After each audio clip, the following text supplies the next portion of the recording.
आप देख रहे हैं अभिव्यक्ति इंडिया न्यूज। 2024 की लोकसभा की चुनाव की तैयारियां धीरे धीरे अब शुरू हो गई हैं। सभी पार्टियां अपनी राजनीतिक समीकरण साधने में लगी हुई हैं। सभी पार्टियां आपसी में विचार विमर्श कर रही हैं। संगठन में फेरबदल हो रहा है, संगठन का विस्तार हो रहा है। उसी में भारतीय जनता पार्टी एक तरफ चुनाव लड़ने के लिए कमर कस रही है, दूसरी तरफ विपक्ष है। विपक्ष में भी कई आपसी मतभेद हैं और भारतीय जनता पार्टी की जो सरकार है उत्तर प्रदेश में भी है और केंद्र में भी और कई प्रदेशों में भी सरकार उनकी चल रही है। लेकिन भाजपा संगठन जो है बहुत ही मजबूत कहा जाता है। सभी पार्टियों का अपना अपना संगठन है, लेकिन बीजेपी का संगठन की अगर बात किया जाए तो बहुत ही मजबूत है। लोकसभा का जो चुनाव है सभी पार्टियां तैयारी कर रही हैं। जो राष्ट्रीय कार्यकारिणी की बैठक हुई है, राष्ट्रीय कार्यकारिणी में जेपी नड्डा जी का जो कार्यकाल था वो बढ़ा दिया गया 1 साल। तो वो जो पहली रैली करने वाले हैं अपनी उनके कार्यकाल बढ़ने के बाद, वो गाजीपुर में ही उनकी रैली होनी है 20 तारीख को, जिसको लेके तैयारियां शुरू हो रही। तमाम क्षेत्रीय नेता और विधायक जो भी हैं उत्तर प्रदेश के सभी लगे हुए हैं, विधायक मंत्री, की अच्छी ढंग से इनकी रैली समापन किया जाए और ज्यादा से ज्यादा भीड़ इकट्ठा किया जाए। क्योंकि अगर गाजीपुर की बात किया जाए तो यहाँ पे अंसारी बंधुओं का बहुत ही दबदबा माना जाता है। यहाँ पे मोहम्मदाबाद सीट हुई, वहां पे अंसारी बंधुओं का बहुत ही दबदबा रहता है। वहां पे मनु अंसारी इस समय विधायक जीते हैं, युवा विधायक हैं पहली बार। और गाजीपुर में सातों की सातों सीट भारतीय जनता पार्टी के पास नहीं है, ये सातों सीट सपा के पास है। पूर्वांचल की बात किया जाए तो पूर्वांचल में सपा काफी मजबूत मानी जाती है और जातिगत समीकरणों को लेके काफी मजबूत है सपा। और बीजेपी का जो प्लान है 80 में 80 उत्तर प्रदेश की जो लोकसभा की सीटें हैं उसको जीतने का। और जो गाजीपुर की तैयारी है, सोचिए गाजीपुर उत्तर प्रदेश 80 सीट है, लेकिन जो जेपी नड्डा जी हैं वो चुनाव प्रचार अपनी शुरुआत गाजीपुर से ही करने वाले हैं। इसलिए गाजीपुर का आपने सुना होगा, यहाँ से सांसद अफजाल अंसारी हैं। इससे पहले जो सांसद हुआ करते थे मनोज सिन्हा जी, तो वो रेल राज्य मंत्री और भी कई दर्जा प्राप्त मंत्री वो थे, उन्होंने भी कई काम किया। लेकिन 2019 के लोकसभा के चुनाव के दौरान मनोज सिन्हा को अफजाल अंसारी ने हरा दिया।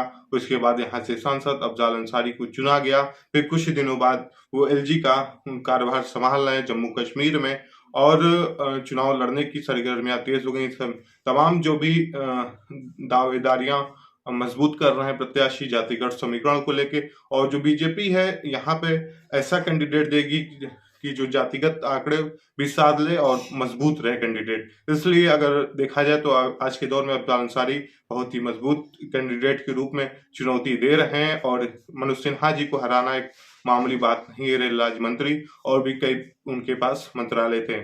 और जातिगत आंकड़े की बात करें तो गाजीपुर यहाँ हमेशा 2024 का जो चुनाव है इसको मजबूती से लड़ने के लिए केंद्र से लेकर राज्य तक तमाम जो संगठन है वो भी कार्य कर रहा है और सरकार भी लगी है कि फिर से मोदी जी को प्रधानमंत्री बनाया जाए। और उत्तर प्रदेश एक ऐसा प्रदेश है जो यहाँ पे बहुत ही ज्यादा सीटें हैं, लगभग 80 सीट यहाँ पे है। और यहाँ से उत्तर प्रदेश कई प्रधानमंत्री को दे चुका है, राष्ट्रपति को दे चुका है और भी जितने बड़े बड़े मंत्री हैं उत्तर प्रदेश से लोकसभा का चुनाव जीत के केंद्र में सरकार में मंत्री बने, कोई प्रधानमंत्री बना। उत्तर प्रदेश एक ऐसा राज्य है जिसने कई प्रधानमंत्री दिए हैं।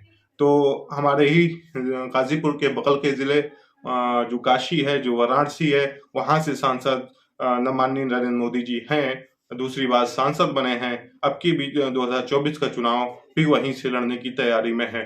तो जो सरकार है केंद्र भी वो भी लगी हुई है कि ज्यादा से ज्यादा आपकी सीटें जीते। लेकिन विपक्ष भी लामबंद हो रहा है, धीरे धीरे इकट्ठा हो रहा है कि भाजपा को उखाड़ फेंकना है, वो भी रणनीति बना रहा है। अब देखने वाली बात यह होगी 20 तारीख को जो यहाँ पे रैली होने वाली है गाजीपुर में, कितनी भीड़ भारतीय जनता पार्टी इकट्ठा कर पाती है या नहीं। तो ये देखने वाली बात दोस्तों है। तो यहाँ का जो जातिगत आंकड़ा है गाजीपुर में बिल्कुल अलग है। गाजीपुर, मऊ, आजमगढ़ ऐसे जो पूर्वांचल के जो जिले हैं यहाँ पे सपा को बहुत ही मजबूत माना जाता है।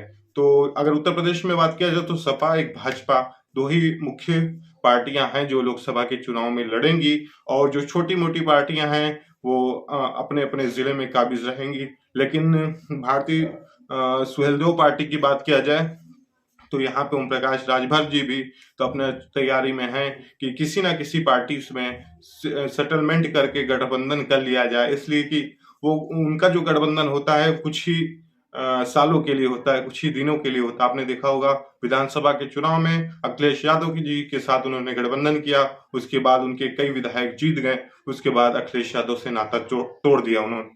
अब तैयारी है भारतीय जनता पार्टी से गठबंधन करने की। अब देखने वाली बात यह होगी क्या भारतीय जनता पार्टी इनके साथ गठबंधन करती है या नहीं।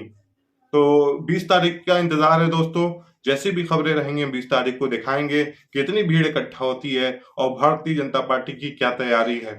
और यहाँ पे अगर बात किया जाए तो लोकसभा चुनाव में बहुत ही कई दावेदार देखने के लिए मिलेंगे, लेकिन भाजपा यहाँ पे बहुत ही सोच समझ के यहाँ पे किसी को ही उतारेगी।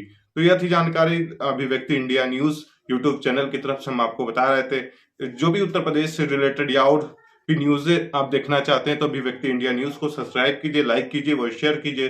धन्यवाद।